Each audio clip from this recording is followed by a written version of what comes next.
No matter when or where you grew up, there's a good chance that shipwrecks featured prominently in your childhood imagination.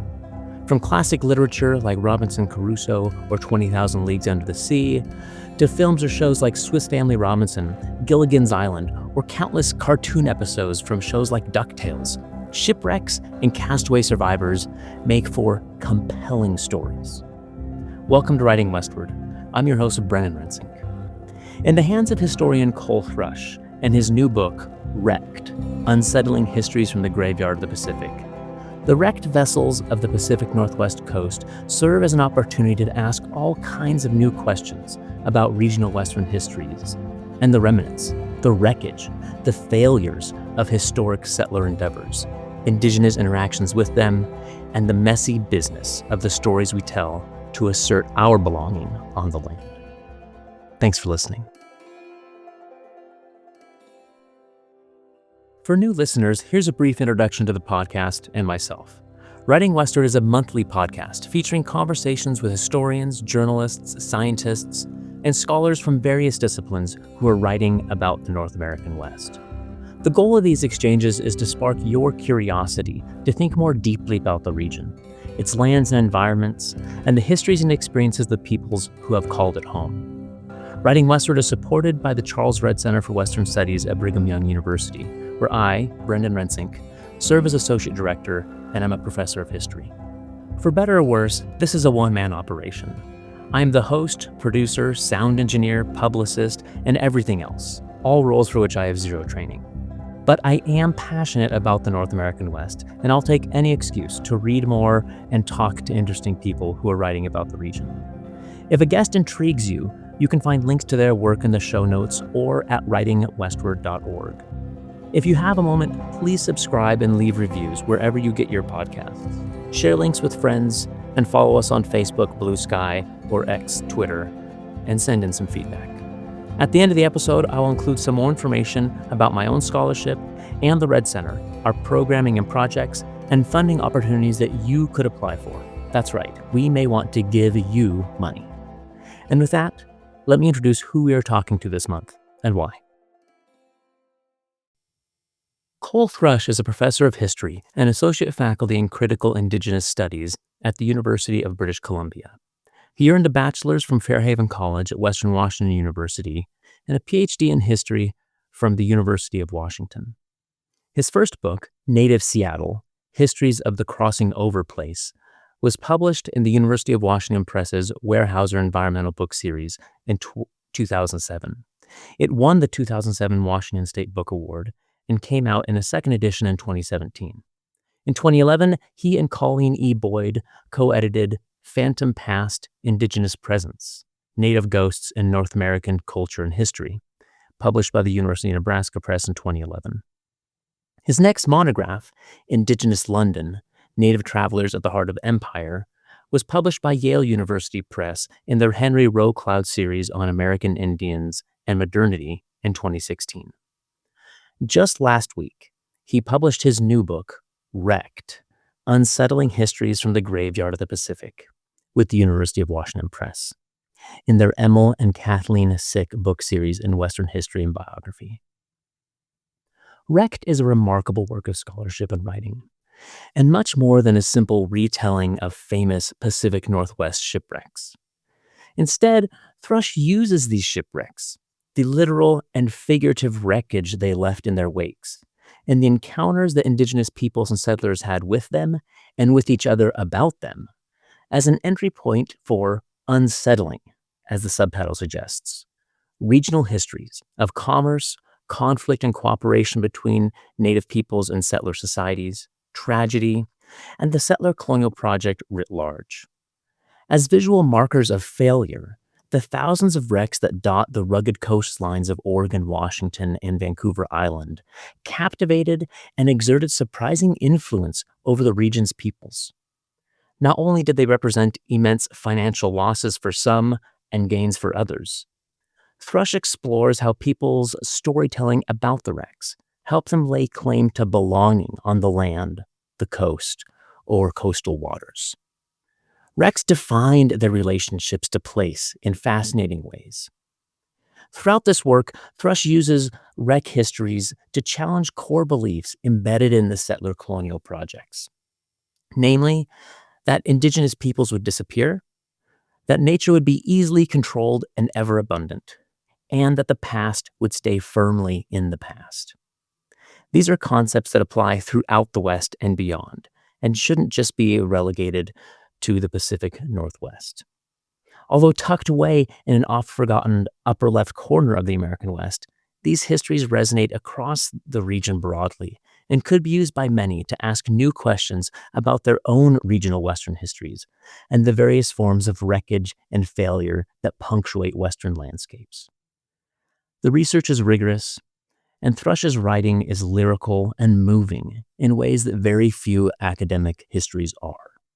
It is, to be quite honest, one of the best history books I've read in a long time, and one of the very few that I may well reread in its entirety. Professor Coll Thrush, welcome to Writing Westward. Yeah, thanks a lot. It's good to be here finally. I'm so excited. I've been following this project for a while. I've been hearing you chat about it for a while, and I'm so excited to finally get my hands on it and to hear about all the great publicity that the press is doing for you. It's exciting times. Yeah, definitely. Yeah, I'm pretty thrilled. Why don't we start by, I often start by asking people to tell us about the path that brought them to this project. There's a million things you could write on. So why did you land on shipwrecks? Well, I was working on another book entirely about my hometown, which is called Auburn, Washington, and it was about historical trauma and sort of terrible things that had happened there and how they're remembered in the landscape. And one of those stories was the Green River Killer case, which I grew up in the middle of. And in summer 2018, I got access to 7,000 pages of transcripts of interviews with Gary Ridgway, the Green River Killer, and it was just a terrible experience. And so I bailed on that project entirely and was kind of adrift, really. I guess that's a pun. And then I was at a conference at the mouth of the Columbia River, and there was a poster of the so-called Graveyard of the Pacific on the wall. And I just thought, oh my God, I know half those stories already. I've been reading about this since I was a kid. What about that? It's sufficiently kind of macabre and for my tastes. And it just immediately kind of clicked into place. And within 3 months, I had a contract for it because it just kind of clicked into place immediately what I wanted to do with it. What about your personal history on the coast? I mean, you opened with this vignette about razor clamming. Yeah. Can you tell us a little bit about that, and then how you kind of grew up with these shipwreck stories and lore, and how that was kind of in the air of your childhood? Absolutely, yeah. Like a lot of working class families, we spent a lot of time razor clamming on the coast, and just spent a lot of time on the coast generally, even though I grew up in the suburbs of Seattle. I was a ranger on the Oregon coast when I was in university one summer, and yeah, a couple of the beaches that we used to clam on had shipwrecks on them. They're gone now, but this was in the early 70s, and it just really kind of seared itself into my imagination. And there have been quite a few books written about the Graveyard of the Pacific, and I had most of those growing up, and would make my mom drive me to all the sites of the shipwrecks so that we could look out onto the panorama of the site and so on. And so it was just something I was always really interested in, and so it was really satisfying to return back to those memories for the preface of the book. It's something that I think for a kid, I mean, you have like Robinson Crusoe, Mhm, Swiss Family Robinson as a kid. That was one of my all-time favorite movies when I was mhm, a little kid. There's something really haunting, obviously, but just captivating, I think, for a young mind. But then mhm, to then go out and actually see a shipwreck, mhm. that's so I'm not surprised that this was seared into your memory. Yeah, Um, yeah. so people who know your previous work, which has predominantly been on indigenous peoples, Mhm, at least from the cover or the title and subtitle, might think this is something of a departure, mhm. but there's actually a lot of engagement with indigenous issues in the book, which actually Mm, I wasn't even expecting. yeah. Was that something you had in mind as you went into this project, or did you think that this was going to be a departure away from some of your indigenous work? I thought it was gonna be a bit of a departure. I mean, I knew there would be indigenous people in the story, but I didn't expect to find so much in the archives as I did. The amount of firsthand accounts that were in the, just the general archive. I didn't do more than a couple of interviews in communities.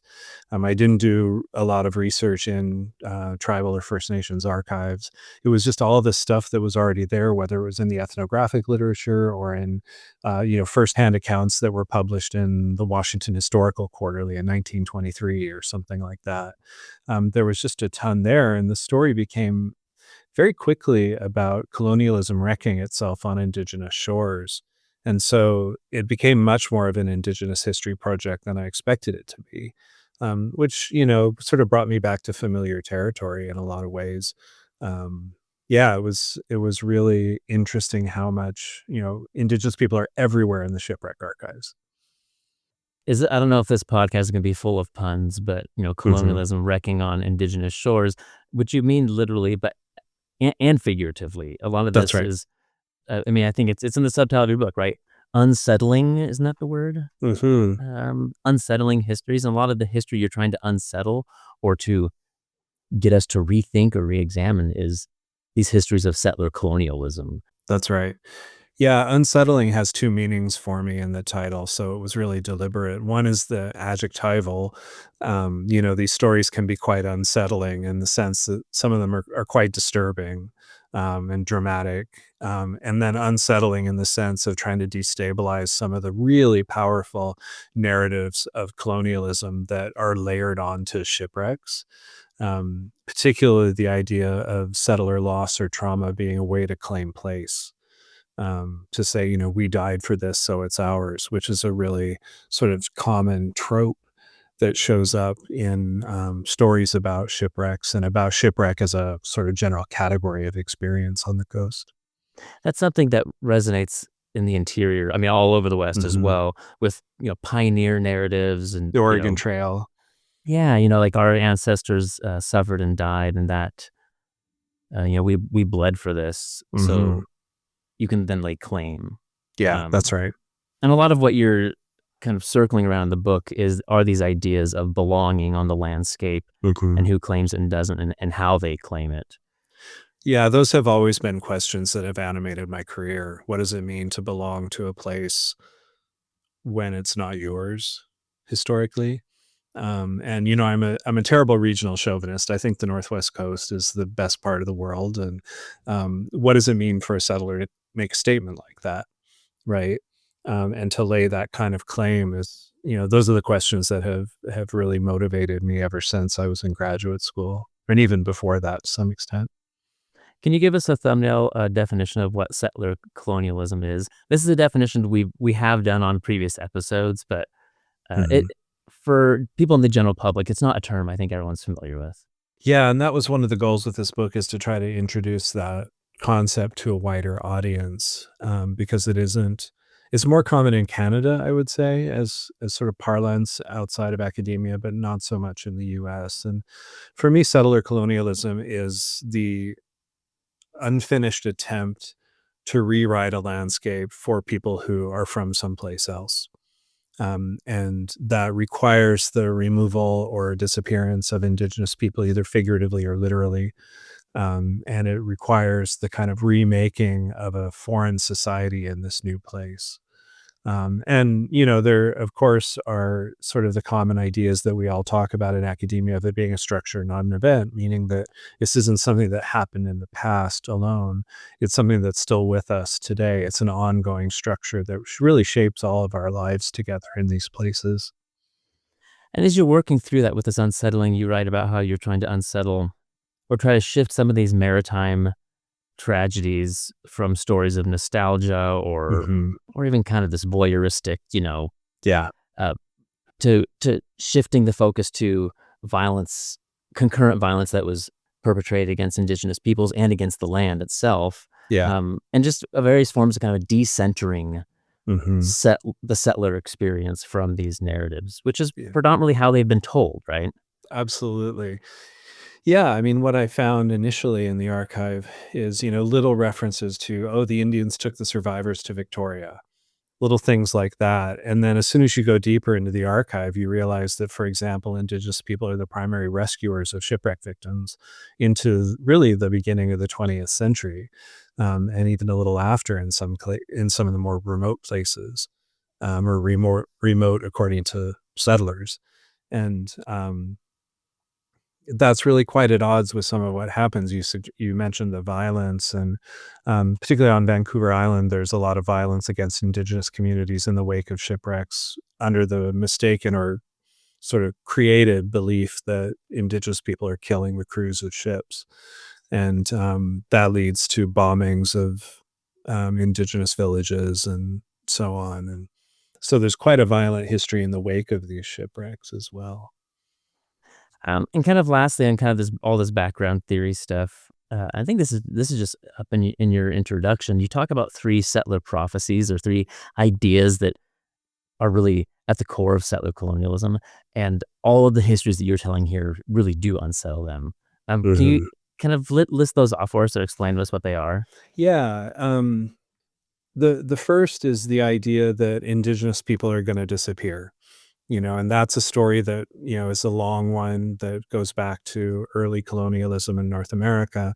But by the late 19th century, when my story really gets going, it's very much a powerful belief on the part of settlers, and even, I would say, some Indigenous people themselves, is that Indigenous people are gonna disappear, and of course, that just didn't prove to be true. In fact, there's a resurgence happening all up and down the coast today.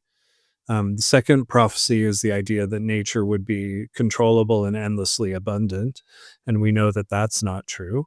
And shipwrecks are a great way to talk about you just can't control tides and winds and night and fog and all this kind of stuff. And then the third prophecy is the idea that the past would stay in the past. And shipwrecks again and again, I talk about how they continue to sail long after the ship has wrecked. When they emerge from the sand, people still tell stories about them. When it's an anniversary, they tell stories about them. And so the past just never really stays past. And I call these prophecies because they have almost a religious quality to them. And I was really inspired to use that language by the work of one of my graduate students, Dr. Caden Gelsing, who has a whole dissertation that he's transforming into a book now about settler prophecies in the old Northwest and then in the Columbia Plateau, sort of these ideas of settler futurity, I guess, and how those intersected with Indigenous prophecies that were emerging at the same time. So Caden's work really helped me think about using that word prophecy. That's the really interesting thing about a shipwreck is there's the spectacle at the moment. You have these amazing illustrations and historic photographs in the book, but they don't go away. Sometimes they are buried in the sand and then they reappear Mhm. for decades and in centuries, or Yeah. decades after a shipwreck happens, parts of the boat or artifacts from it wash up on shores. There's this continual Mhm. reminder of this failure of the settler project That's that just right. continues to haunt people and Yeah. remind us. Yeah. Yeah, it's very much a haunting story, and it's impossible for me to get away from hauntings and ghosts in my work. They show up in everything I write, and that's just kind of something that I think about a lot, and shipwreck really, lends itself nicely to that kind of narrative. So, yeah. Let's talk about I guess not the landscape, but the geography, the Uh-huh. seascape of what these waters and coastlines you're thinking of that you're talking about are. Um, for people who've been to Seattle or Vancouver, or like where I grew up, we weren't out on the open ocean. That's right. The inside the Salish Sea, there's island after island after island between where I think most people encounter the Northwest Pacific quote Mhm. unquote coast, and then the open ocean, which is a different beast. Mhm.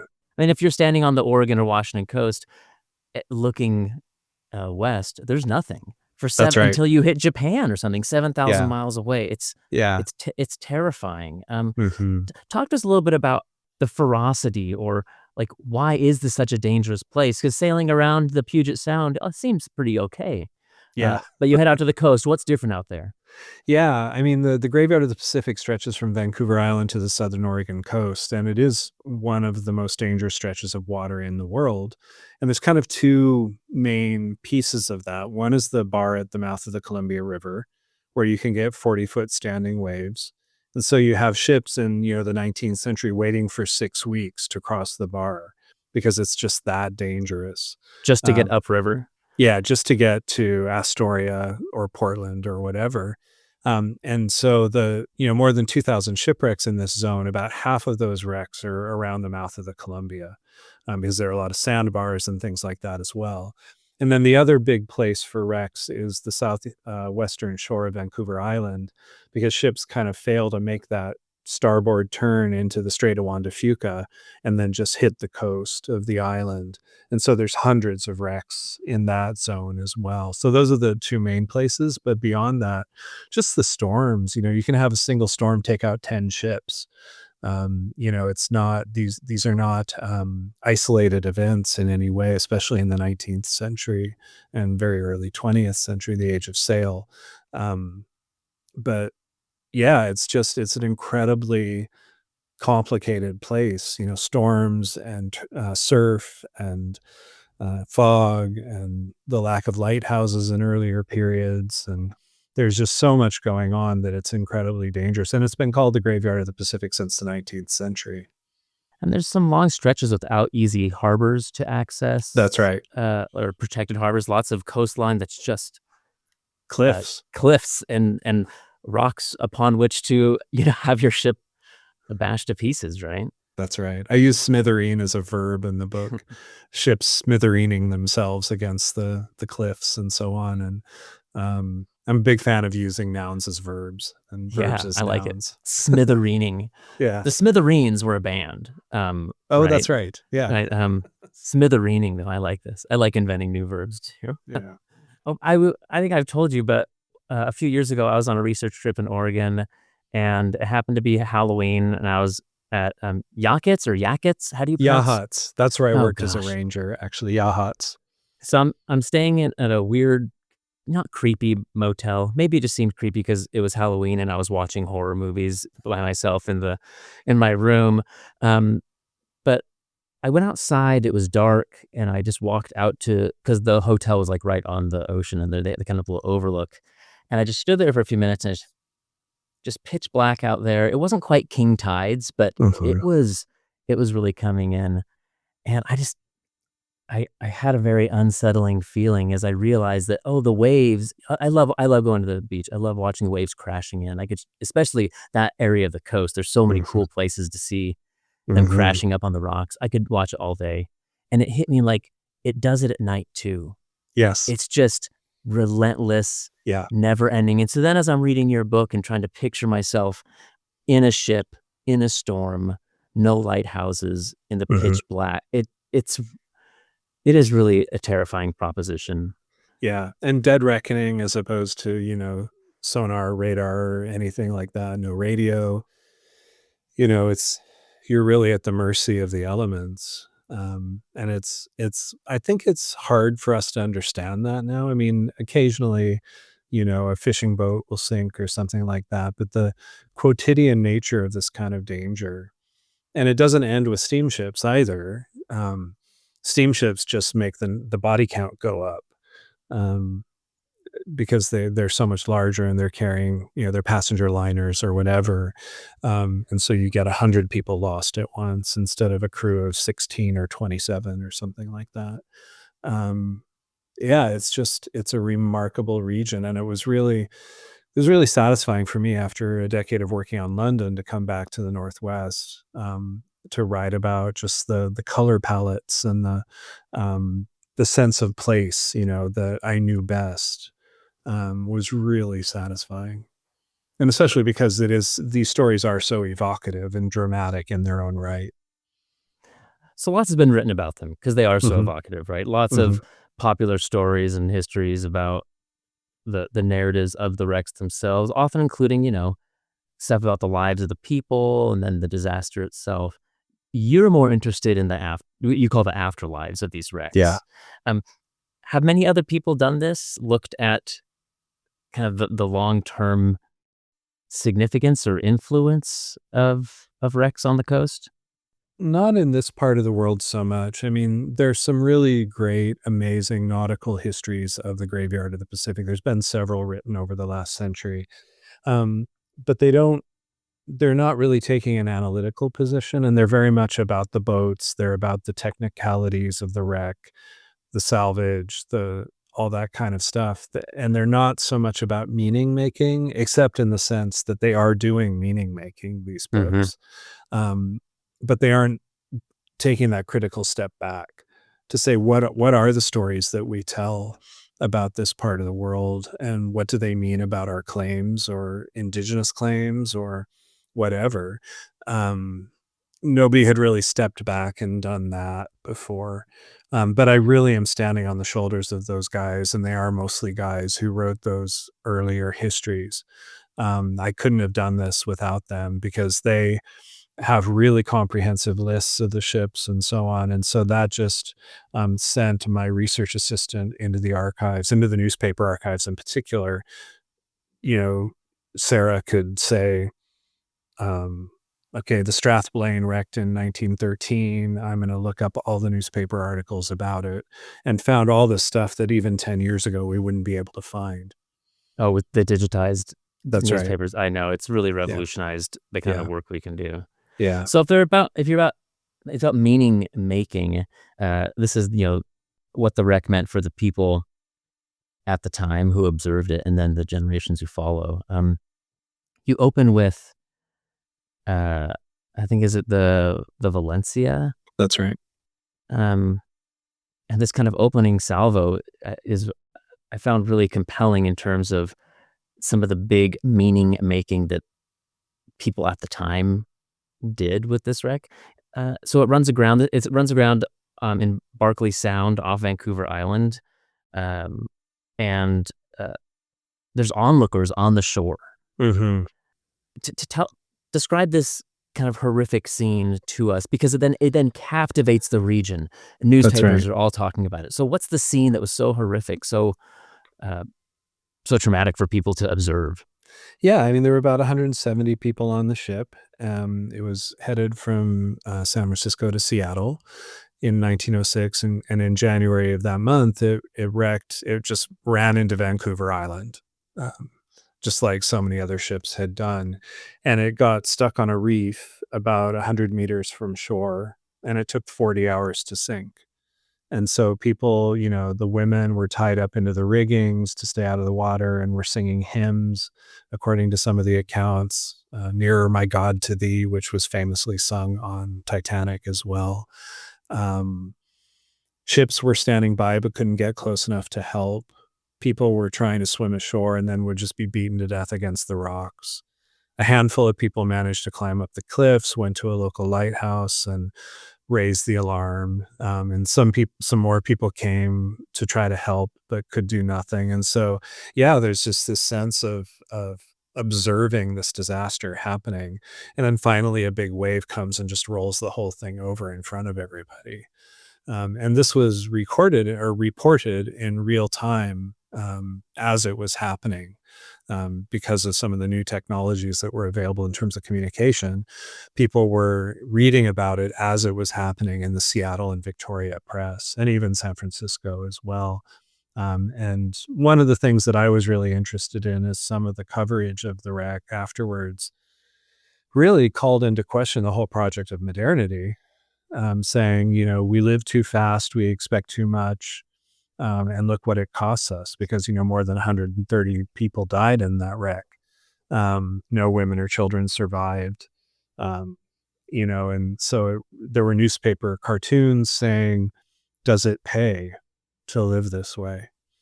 And so the whole settler project is being questioned in these moments, which I found really, really interesting and compelling.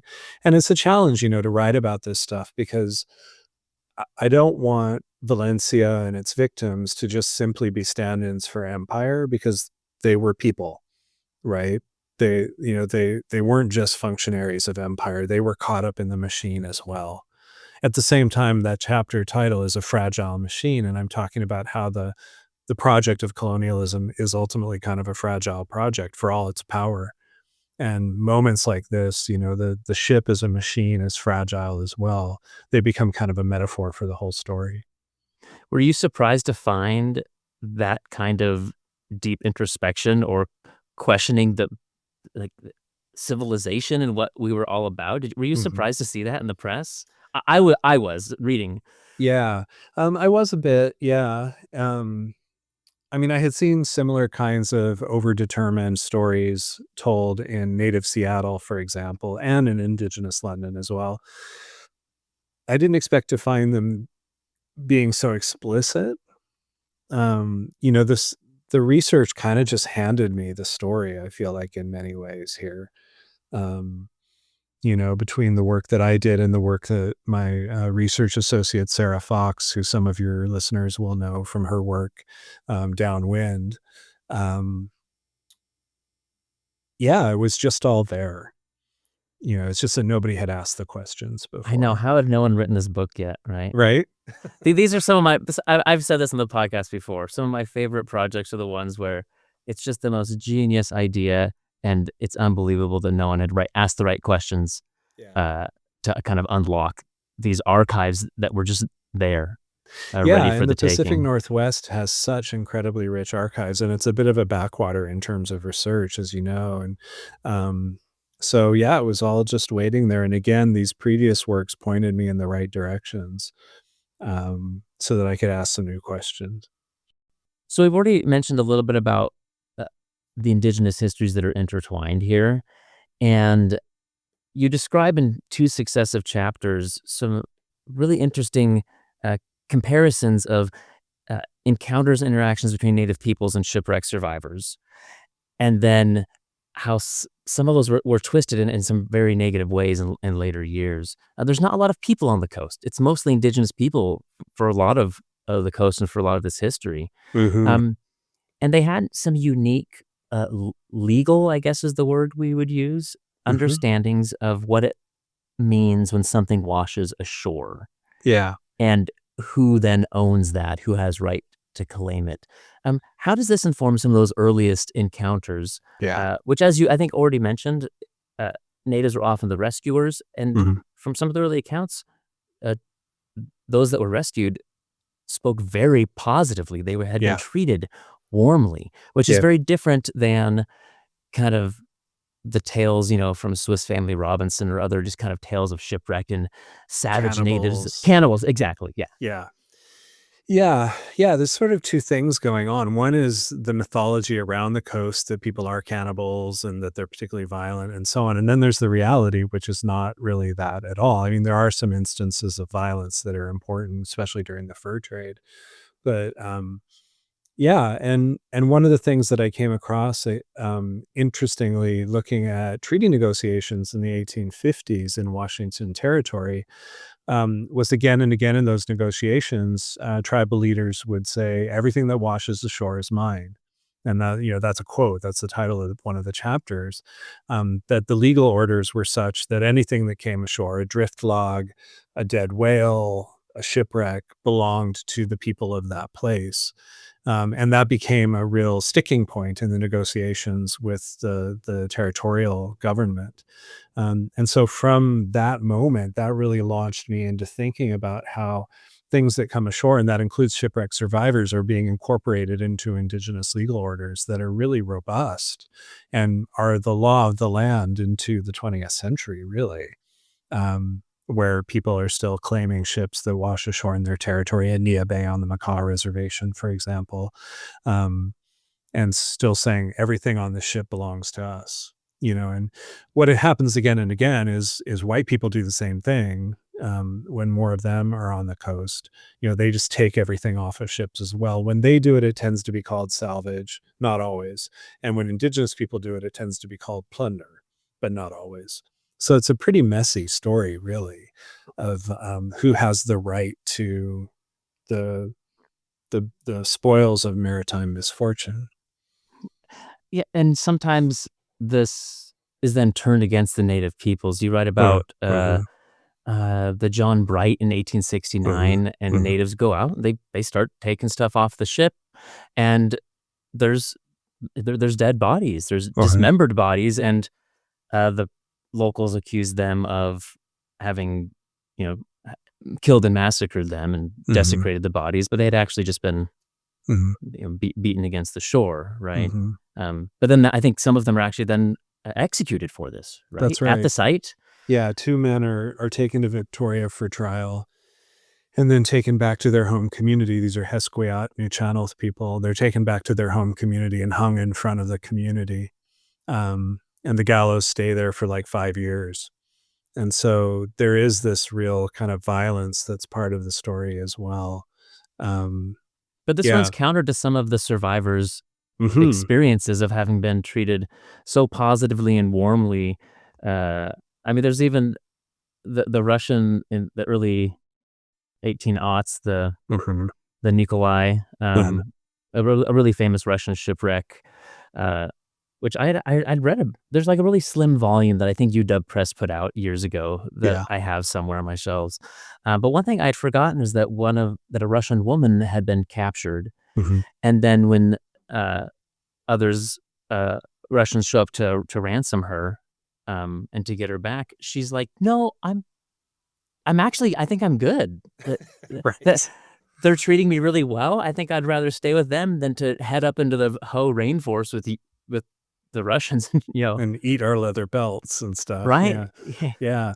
Yeah, and you see that again and again where survivors are brought into indigenous communities, and that really happens into the 1860s and 70s that's really common, because there's so little settler infrastructure in these places. So people end up staying for months with indigenous communities after a shipwreck, because there's no other way, there's no place else to go. Yeah, there's no ship to get back into, first of all, Hmm. and, Hmm. good luck heading inland and hiking over the Olympic Peninsula. Yeah, that's Um, right. I mean, that's some pretty dense, or actually, and the Oregon coast. Those coastal Mm, mountain ranges are mhm, not easy going. And then mhm. even if they went interior, where would they go? I guess they Yeah. could try to get north up to where the Hudson's Bay Company is, or Yeah. uh, Yeah, and the Hudson's Bay Company does play a role in a lot of these early stories. But, yeah, it's an interesting period where, again, I was really surprised at how central the question of shipwrecks would be in these relationships. It becomes a metonym for the whole thing, for the whole story of settler new or indigenous newcomer relations. it reminded me of one thing that I learned when I was in Iceland last summer, and I know you've been there as well. Mhm.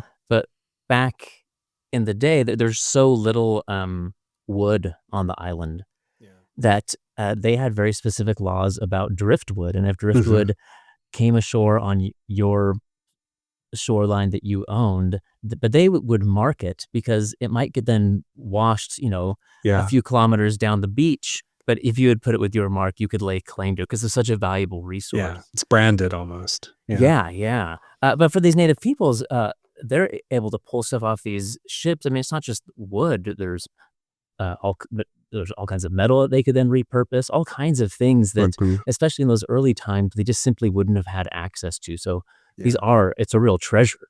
Yeah. Um, Yeah, the Makah people, for example, talk about trees with iron leaves, and what that's a reference to is the masts of ships, right? And that they find washing up yeah, there on the and point. and iron shows up in archaeological sites that go back before European presence on the coast, and those are probably from ships that washed around from Asia and wrecked. Well, you do tell a story in 1834 of a Japanese ship with three Hmm. survivors that had drifted all the way from Japan Yeah, and can then you hits imagine? there with the macaws, which is, I mean, that's still a few years ago that happened. There was like Hmm. Hmm. a fishing ship or something that washed up Yeah. after a year at sea, just Hmm. drifting. Well, let's maybe shift then to what some of the work you do with what these wrecks meant for kind of the broader settler white society and for the economies. Hmm. Um, you tell a really striking story about the Pacific, not the Hmm. ocean, but a ship, the Pacific, which wrecks in 1875, and just how big of a deal this was Yeah. socially, emotionally, psychologically, but also economically. Yeah. Give us a sense of what that was like and what it meant then to the people, say, in Victoria or Seattle. hmm Yeah, this is a side wheeler in 1875 that was going from Victoria to San Francisco, and it had a ton of Fraser River gold on it. Um, it had about 300 people on board, although it's unclear exactly what the number was. And it gets rammed by another ship accidentally, and it sinks almost immediately, and only 2 people survive. And about 1 in 15 Victorians died in that wreck, just to give a sense of the scale. So It's everybody knew somebody. absolutely. And there were, town founders and gold commissioners and Chinese miners, and it was just this broad, like, cross-section of British Columbia society. And it was completely devastating and produced a lot of writing, poetry, sermons, all this kind of stuff that, again, really highlighted the pathos and the kind of travail of settlerhood in a lot of ways. It was really powerful, and it was largely forgotten in Northwest history by the 20th century, until a couple of years ago when it was found off the coast of Cape Flattery. The A private company found its side wheels, the sort of the unmistakable circular shapes of the side wheels about 1,000 feet down. And were they recover any of that Fraser gold? No, but that's becoming a legal battle about who's gonna have the right to that, should it be dredged up and all that. So, it's one of those kind of standard, sunken treasure kind of stories. But with the Pacific, since so many people were impacted, yeah, like social and economic luminaries from town and people from elsewhere in the Puget Sound, I think Mhm. you mentioned some important people from Seattle and other places as well. Is this then the kind of one of these events that helps people kind of lay claim Yeah, to place? Because like I knew someone that's right. who who gave their life or whose body is now interred here, you know? Yeah. Yeah, and that's the narrative that you see again and again, this kind of, really evocative, elegiac, funereal kind of claim that really is like other examples. Like, I think of Sarah Key's brilliant book, American Burial Ground, where she talks about the Oregon Trail. I love that book, and it's exactly the same phenomenon going on. Our graves are here, whether they're off the shore or in Seattle or wherever, and our graves are proof that this land is ours. Yeah, we belong. Yeah. Yeah. Well, some of the other ways you talk about belonging is in this chapter on, I guess it's not technically on beachcombing, but that's just kind of how I think of it, but of Mhm. kind of The stuff. the popular folk collecting of Mm. stuff off of Mhm. the shore, Yeah. like wreckage artifacts. Mhm. I mean, I did that in my hometown. Right behind my house, there's an old railroad line that had been turned into like a walking trail. Mhm. But when I was a kid, you could still find railroad spikes Yes. and things. And I remember collecting some of those things, and it felt like it connected me with Mhm. my hometown's kind of bygone past Mhm. that I wasn't there for, but now I was connected to, right? Yeah. And then I think about my grandparents who they loved beachcombing for sea glass and agate. Mhm. It was one of their favorite things. Mhm. And I have some vague memories of, I think maybe in their carport, they had some netting and maybe some buoys, some Mhm. other things they had found. And then they're displaying it along with Yeah. seashells. Um, Yeah. and I guess I just never really thought critically, but like, why were they doing that? Yeah. What? So, so to talk to us about this a little bit, like Yeah. what are some of the things that people would pick up, and then how would they assign meaning to them? Yeah, I mean, sometimes it is the kind of decorative, souvenir-ish kind of thing, but one of the things that I found again and again was that people were literally building their lives out of stuff that they pulled off of ships or that washed ashore, so flotsam, jetsam, salvage, whatever, and, it could be Stetson hats, it could be Chinese silk scarves, it could be railroad, ties, it could be lumber to build your house, it could be doors. There's a house on the Washington coast that's built almost entirely out of doors from a shipwreck. So, cattle, um, Christmas turkeys, frozen Christmas turkeys, just Like, you so name many. it. Yeah. Yeah, you name it, really comes ashore and becomes part of people's lives. And so the literal construction of life on the coast is from shipwreck, among other things, of course. But these things are given special meaning because they're often kind of a windfall. Suddenly everyone in town on the southern Washington coast is wearing Stetson hats. Because that's what happened to wash ashore. And for years after, people are wearing these hats that are from a shipwreck. And so it's really, and indigenous people are doing this too, obviously. And yeah, so I talk about the construction of coastal culture, and it really is that. In addition to the sort of narrative construction that's happening, stories that are being told, it's a physical process as well. I think you call it maritime manna, right? Like manna Yeah. from heaven, manna from the ocean, it just appears. Do you think it's especially impactful in some of the more remote Hmm. like, Portland, Puget Sound, Vancouver, Victoria, like, they have access to all kinds of Yeah. goods and wares, but, the Washington and Oregon coast or Mm. or the western Vancouver Island coast, like, Yeah, these are really remote communities they that really are.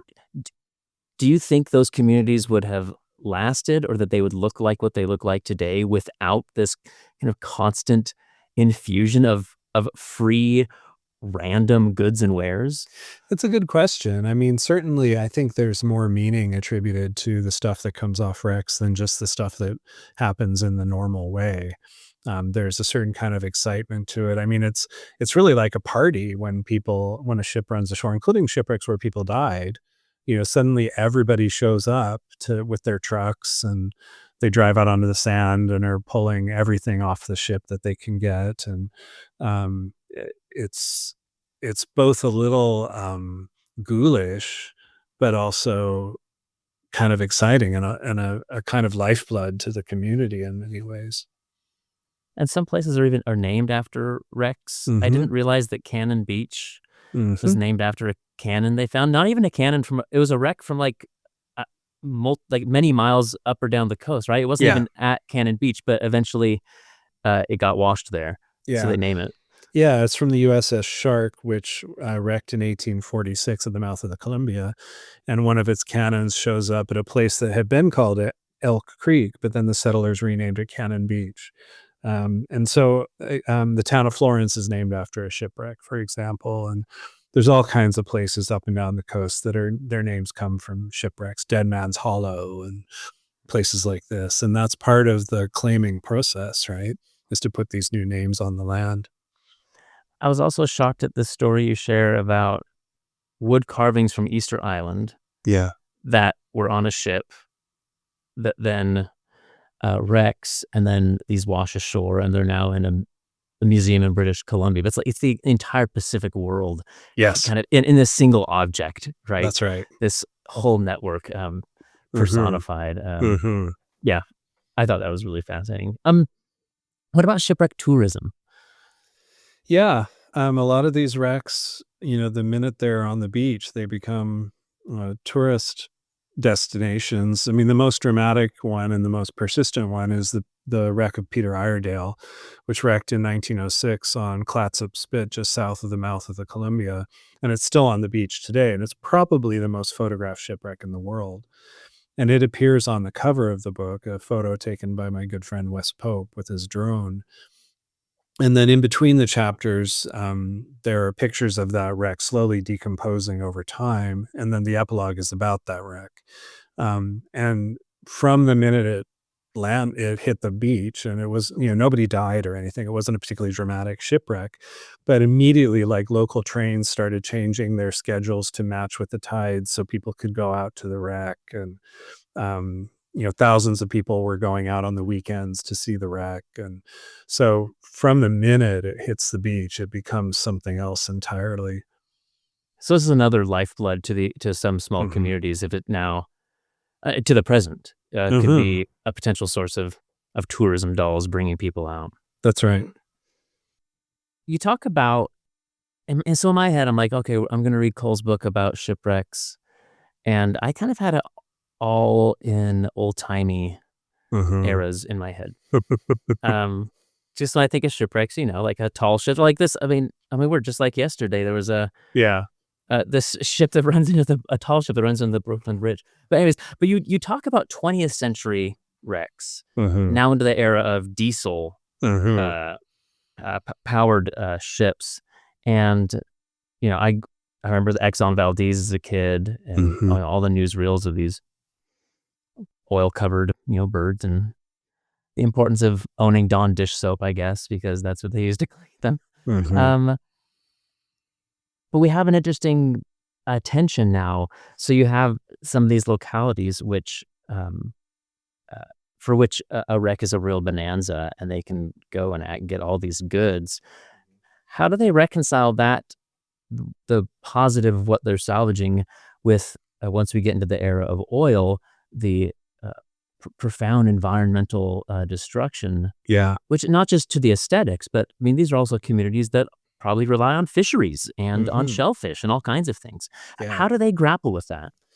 Yeah, I mean, I have a whole chapter that talks about it kinda reclaims the history of oil spills on the coast in the 20th century, and, and that's largely been forgotten because there's nothing romantic about it. It's traumatic, but it sort of gets forgotten over and over again, and it's not yeah, it's not old-timey, and that's why I didn't It wanna makes it not fun or nostalgic That's right, it's or just evocative to think about. It's just messy.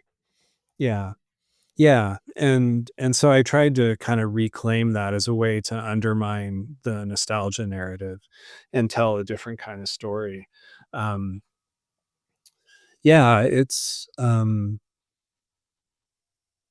yeah, it really is a kinda countervailing, sub-story of the larger picture. But when people are involved in rescuing birds and other animals, and seeing the effects of oil spills on the beach, they're again linking themselves to those places. They're feeling an allegiance to these beleaguered places, and that can be for settlers as well as for indigenous people too. They're saying this is our coast; we have to protect it. And so, one of the things I argue is that all up and down the coast, tribes, First Nations, states, provinces, the federal governments are kind of preparing themselves for a future oil spill, and I talk about how that's kind of haunting the present. There are lots of ghost stories in the graveyard of the Pacific, but those are very backward-looking stories, and what I'm arguing is that there's a forward-looking haunting as well from the future, that represents the Anthropocene in which we all live today, and these oil spills are a great way to talk about that. it also allows those local residents who they didn't suffer, like, because they didn't wreck themselves, but they took part in the restoration or in Mhm. the cleanup, Yeah, which is another kind of moment to then lay claim and to assert that's their right. belonging. Like, this is Yeah, my coast, yeah. and I was involved in the cleaning up. After what was it in 2000? What was the name of it was like a Filipino ship Mhm. that ran aground, and then they just lit it on fire to get rid of all the excess Oh, yeah, that fuel. was, New Carissa, which wrecked in 1999 on the Oregon coast, and it was an empty tanker, but it had some oil on board, and I guess because America, they bombed it with napalm, and, the ship actually broke in half and spilled a bunch more oil and killed a bunch of birds and all this, so it's just an ongoing story, and then the wreck was on the beach for 9 years, so it became kind of a local icon again. So yeah, there's this long history of oil spills that I just found, a lot of them happened after the earlier books about the graveyard of the Pacific were written, but also a lot of those books were really invested in ye old timey, raggedy sail, age of sail kind of ships. And these don't fit that. They're barges, they're tankers, they don't have passengers. They aren't part of everyday life. They're just these kinds of strange structures that come ashore and damage everything. Yeah, these we don't think about container ships. Mm, It's not they're just in the background. yeah. Um, and a wrecked one isn't as sexy or Mm-mm. uh, romantic looking as a tall ship with That's its right. masts and like the wood, the ribs of these wooden beams sticking out of the Yeah. sand, like the Peter Ido, right? These Yeah. aren't picturesque at all. No. The burning of it also reminds me of, I mean, yeah, the American way, just blow it up, of the famous exploding whale story where Yeah, which is 1970. Yeah. it's one of my all-time favorite newsreels of for those who don't know, go Google it, type "exploding whale." You'll either find a really great Sufjan Stevens song called "Exploding Whale," or you'll find this news footage of this they didn't know how to get rid of this wash ashore whale, so they blew it up, and in the news footage, you can then hear the pieces of whale landing and people starting to scream. And it like there's this great shot of a car that's just completely obliterated by some huge piece of blubber. Yeah. Anyways, Yeah.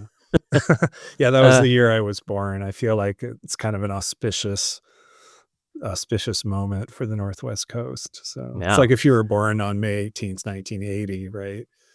Yesterday, right? Yeah. Yesterday, right? Mount St. Helens. Yep. So, Yeah. I mean, I was born a couple months later, so I've mhm. always had an affinity for Mount St. Helens. Affinity, Yeah. that's a weird way to put it, but Yeah. I was in utero at the time. I Um, remember hearing it. So, yeah. yeah.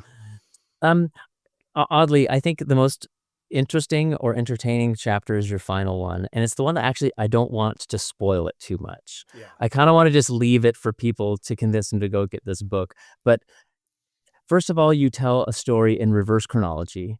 Yeah. Like, bravo, like, that was that that kind of creativity takes some bravery to So, try to do that, but you link together, um, an old Spanish galleon, uh treasure and gold seekers, the Goonies, mhm. uh, uh, all kinds of stuff, and you tell it in reverse and kind of uncover the reality that indigenous stories about this that had maybe been set aside, actually, they had it right all along. Like, there's this bedrock of indigenous knowledge that Yeah. had been ignored. Um, People should go pick your book up for that chapter alone. Yeah, that was super fun to write, and, um, because it's kind of, of all the hauntings on the coast, that the so-called beeswax wreck is the one that, it informed a lot of, media culture like the Goonies, for example, and it was fun because it gives the book a title structure where the book goes forward in history and then goes back. It and that was really fun to have that be reflective of the argument I'm trying to make, as you say, that the bedrock of historical tradition on the Northwest Coast is indigenous knowledge. And that really, the form kind of followed from the argument. They sort of work together really well. So yeah, I'm really happy with that chapter. When I told my editors I was going to be doing that, they were kind of like, "Really?" And but it just worked. It ended up not being forced. It just made sense.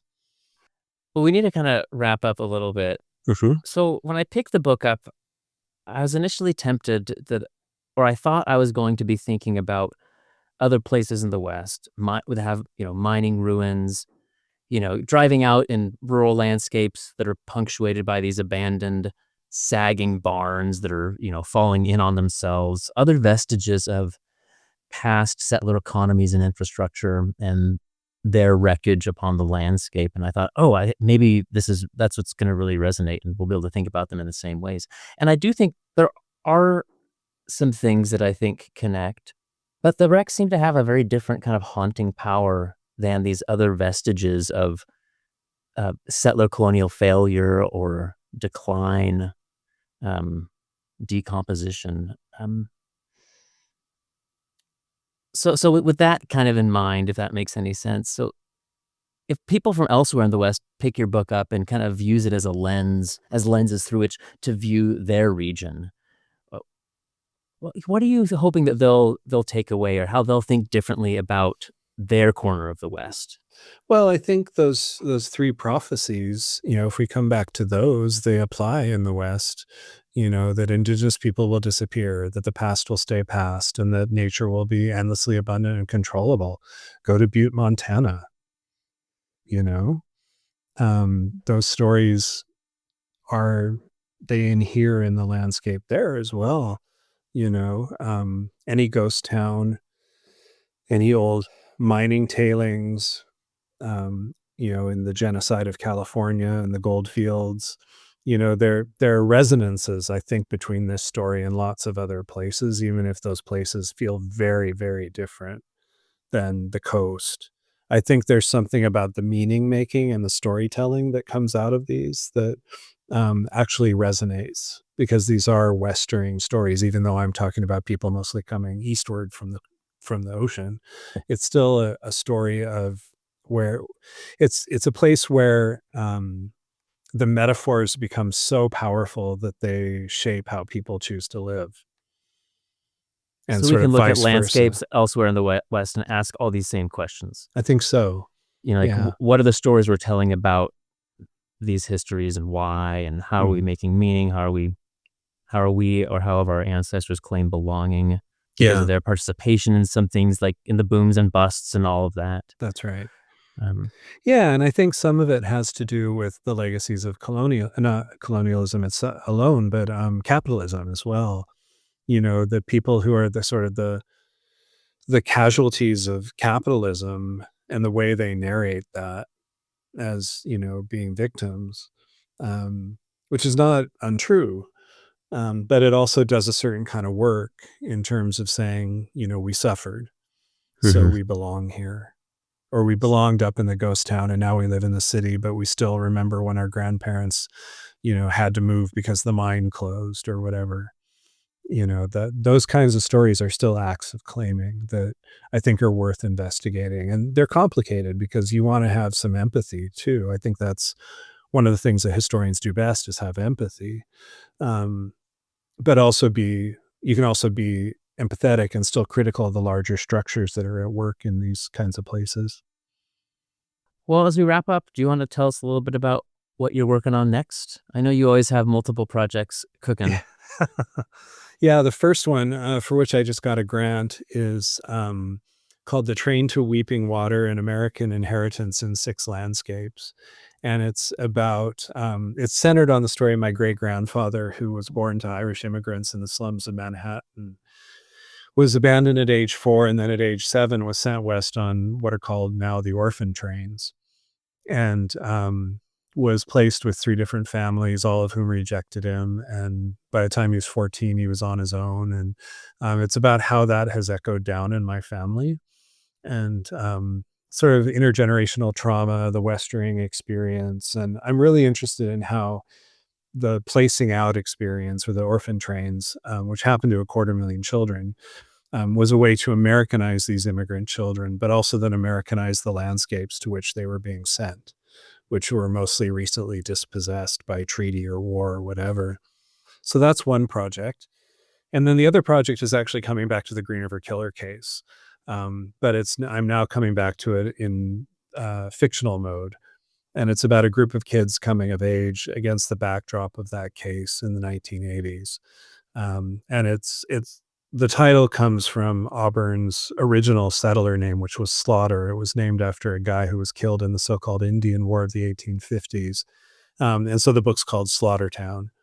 And it's something I've been working on for quite a few years now. And I'm starting to kind of ramp that up a bit, as a side project. But it's been really fun, and it's fun is not quite the right word, but it's been really a good experience writing about that, where it's about friendship and not centering Gary Ridgway.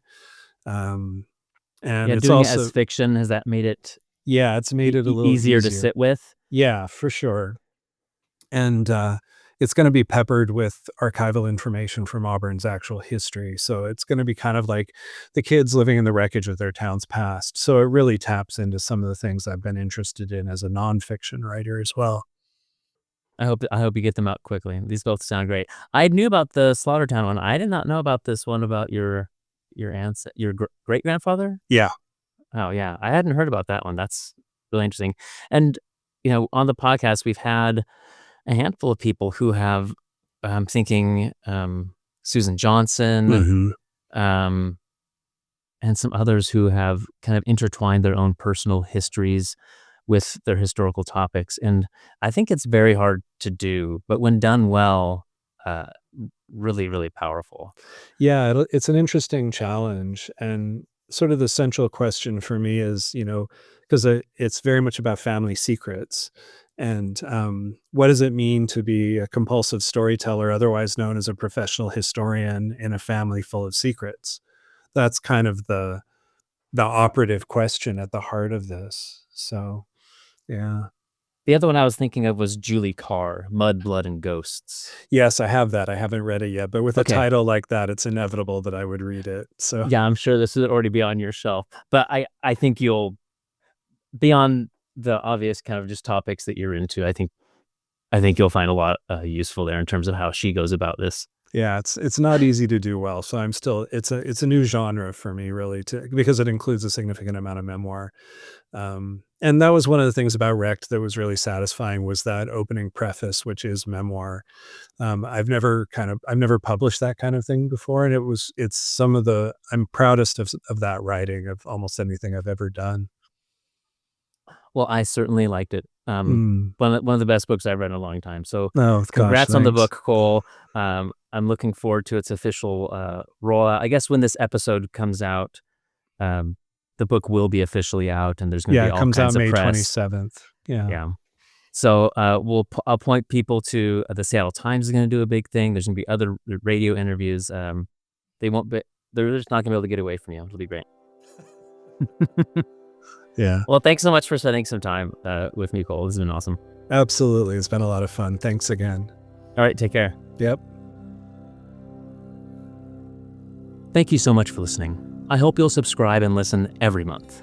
Please leave us a review on whatever app or platform you're listening through, and follow us on Facebook, Blue Sky, or X Twitter. On those platforms, you can get updates, leave comments, and share episodes with your friends, family, and colleagues. Writing Westward is supported by the Charles Redd Center for Western Studies at Brigham Young University. We are an interdisciplinary research center that supports academic research and the promotion of public understanding of the North American West. We host regular public lectures, which we live stream on our YouTube and Facebook pages, have an annual funding cycle with awards, grants, and fellowship categories that nearly anyone can apply for if they are researching or working on the region from any disciplinary approach or towards any final product. Learn more at Redd Center, that's REDD Center.byu.edu. Our theme music was provided by local Utah composer Micah Dahl Anderson. His website is also linked in the show notes.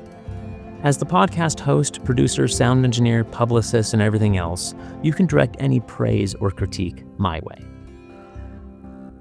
I'm the author and editor of a number of books, articles, and chapters on the North American West, borderlands, Native peoples, genocide studies, religion, and the environment. My recent books include a 2018 volume, Native Foreign, Indigenous Immigrants and Refugees in the North American Borderlands, which won the Best Historical Nonfiction Book Award from the Western Writers of America. A 2019 anthology I co-edited with P. Jane Hafen, Essays on American Indian and Mormon History, which won the Metcalf Best Anthology Book Prize from the John Whitmer Historical Association, and a 2022 collection of essays I edited entitled The North American West in the 21st Century. I also recently launched and will be editing a new series for the University of New Mexico Press entitled The West in Context. Send me a note if you have a manuscript to propose for publication. Here at the Redd Center, I'm also the general editor and project manager of a great digital public history project, Intermountain Histories. It's a free mobile app and website, intermountainhistories.org, that curates student-researched and written microhistories of the region, complete with archival photos, bibliographies, and more. To contact me about the podcast, my own research, or anything else, head to bwrensink.org, email me at bwrensink@byu.edu, or follow me on Blue Sky or X Twitter at Brendan W. Rensink. Until next month, be well, be curious, be kind. Cheers.